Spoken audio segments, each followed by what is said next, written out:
Office কাছারিতে যখন কাজের load কমে যায় তখন নিজের এনার্জি অনেকটা ডাউন হয়ে যায়। রাধে রাধে ভিউয়ার্স, আমি রবিন। মেনলি একটি কমার্স কোম্পানিতে আমি কর্মরত এবং তার সাথে আমি জিম করি।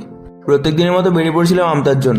তবে আজকে আর জিমের জন্য না, আজকে গিয়েছিলাম একটা ফার্নিচারের দোকানে। বাড়ির জন্য একটা ম্যাট্রেস কেনার ছিল, তার প্রথমে গিয়ে দোকানে একটা পছন্দ মতো ম্যাট্রেস কিনলাম। তারপর ওটা গাড়িতে তুলে দিয়ে আমিও চলে গেলাম নিজের বাড়িতে ফেরার পর যথারীতি রেডি হয়ে গেলাম নিজের অফিসের জন্য।